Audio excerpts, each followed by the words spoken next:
Olá, sejam bem-vindos ao programa Espiritismo e Vida. Se você ainda não se inscreveu aqui no canal, se inscreva, deixe o seu like, compartilhe o vídeo. Quando você compartilha o vídeo, você ajuda a fazer com que a mensagem espírita alcance um número maior de corações, levando esclarecimento, entendimento e, por isso mesmo, consolando, não é?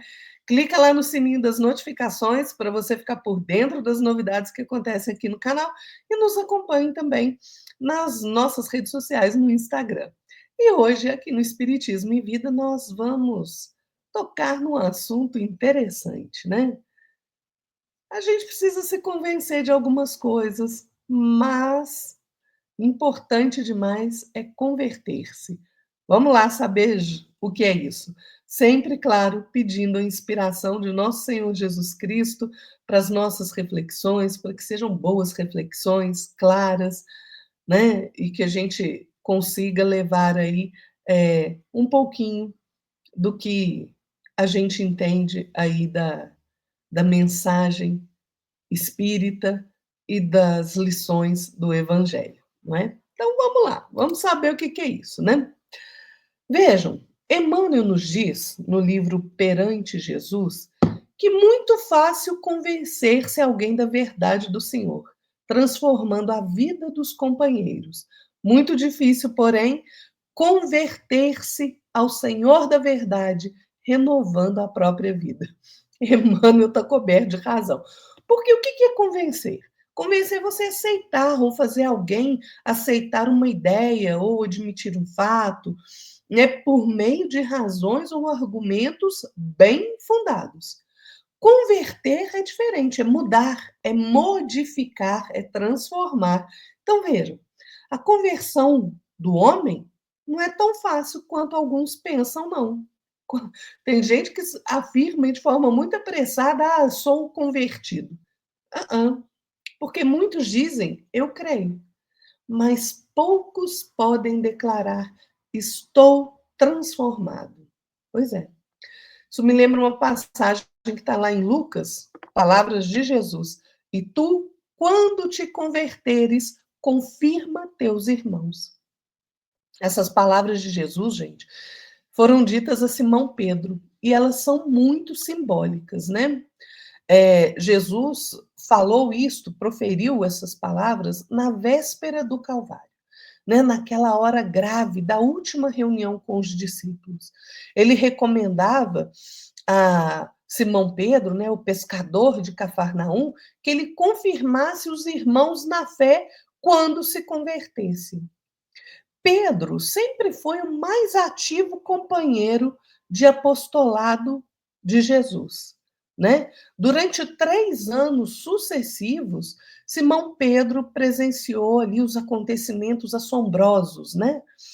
Ele viu leprosos serem limpos, cegos que voltavam a ver, loucos que recuperavam a razão, né? Ele se deslumbrou ali com a visão do Messias transfigurado no Tabor, né? Ele assistiu à saída de Lázaro da escuridão do sepulcro e, no entanto, ele ainda não estava convertido.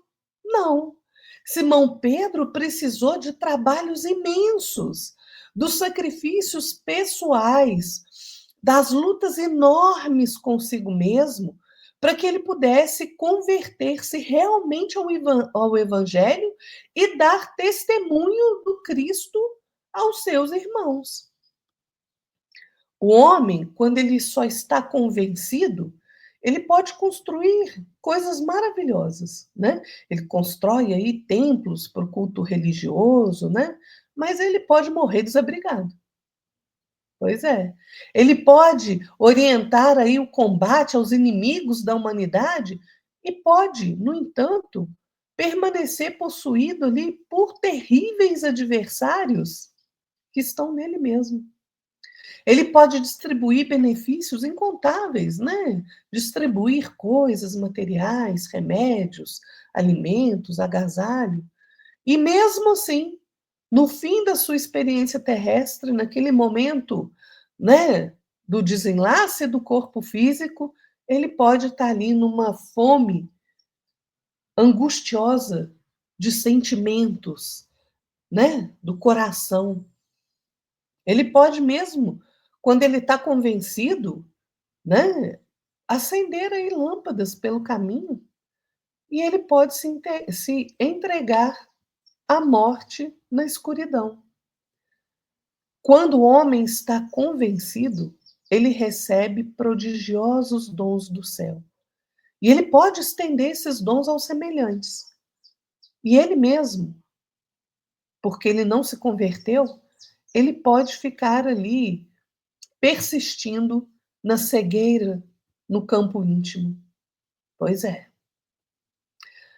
Todavia, gente, o homem somente convencido, ele derruba sem construir, ele critica sem cooperar, ele discute sem esclarecer, ele exige de todos alguma coisa sem auxiliar ninguém. Ele hostiliza aquele bem provável que se pode fazer sem edificar o bem positivo.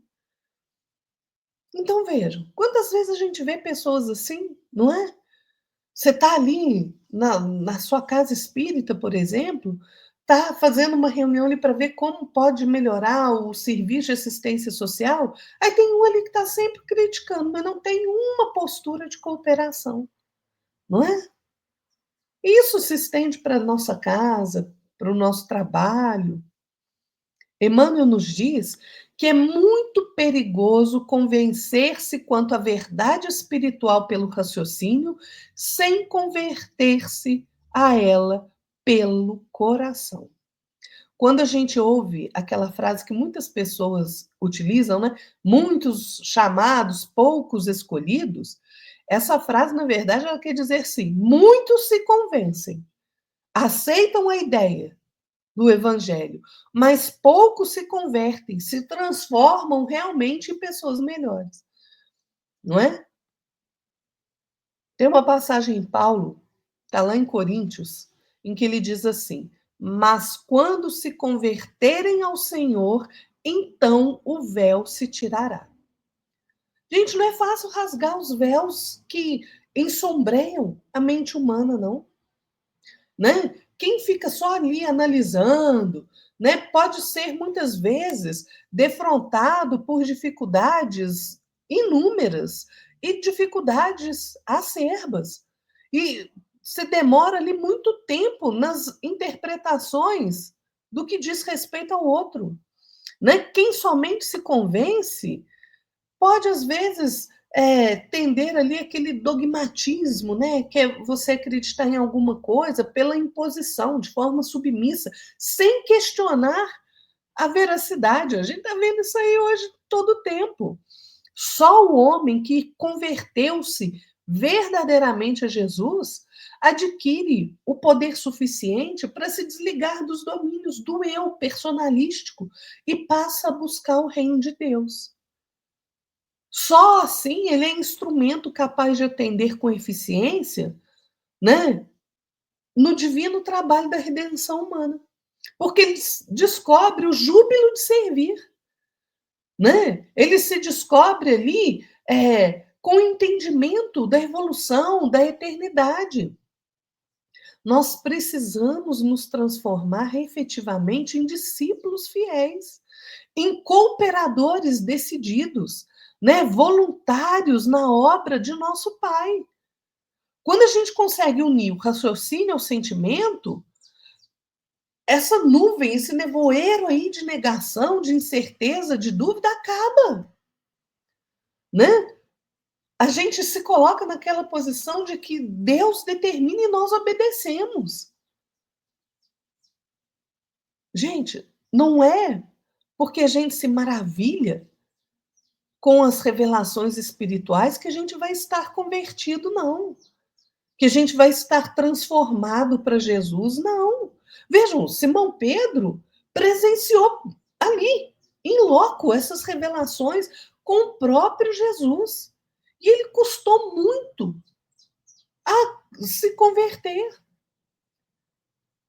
Porque o homem que se convence somente, ele teoriza, sim, de forma muito valorosa até, ele aconselha com êxito, mas naqueles grandes momentos da vida, eles se sentem confundidos, desalentados. Por quê? Porque a transformação não ocorreu dentro do seu íntimo.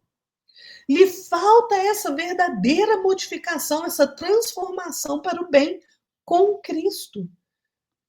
E para que ele se sinta efetivamente livre, para que ele sinta efetivamente a vida eterna com Jesus, é indispensável que ele se converta ao serviço de redenção. Só quando a gente chega nesse cume espiritual é que a gente se liberta dos véus pesados que obscurecem o nosso coração, que ensombreiam o nosso entendimento, né? E a gente consegue, então, atingir as esferas superiores em voos sublimes para Deus, para a divindade. Então, vamos trabalhar nós mesmos, né? Para que nós não sejamos somente convencidos, para que a gente não se convença simplesmente das palavras de Jesus, do Evangelho. Não, mas trabalhemos para que nós nos convertamos. Porque só na condição de convertido, de transformado pela vivência do Evangelho de nosso Senhor Jesus Cristo, é que nós estaremos habilitados para dar o nosso testemunho. Todos nós somos chamados a dar testemunho da nossa fé. Quando a gente for chamado, nós teremos nos transformado o suficiente para conseguirmos dar o nosso testemunho? Ou a gente só vai estar convencido? Ou a gente só achou as palavras bonitas? A gente se maravilhou ali ante aos ensinamentos do Cristo, mas não aplica ele no nosso dia a dia. A gente não se transforma. Para a gente realmente seguir o Cristo verdadeiramente, nós precisamos nos converter a Jesus, vivenciar o seu evangelho. Só assim, realmente, na hora do nosso testemunho, na hora do desafio, nós conseguiremos superar. É isso aí, pessoal. Fiquem todos na paz de nosso Senhor Jesus Cristo e até a próxima.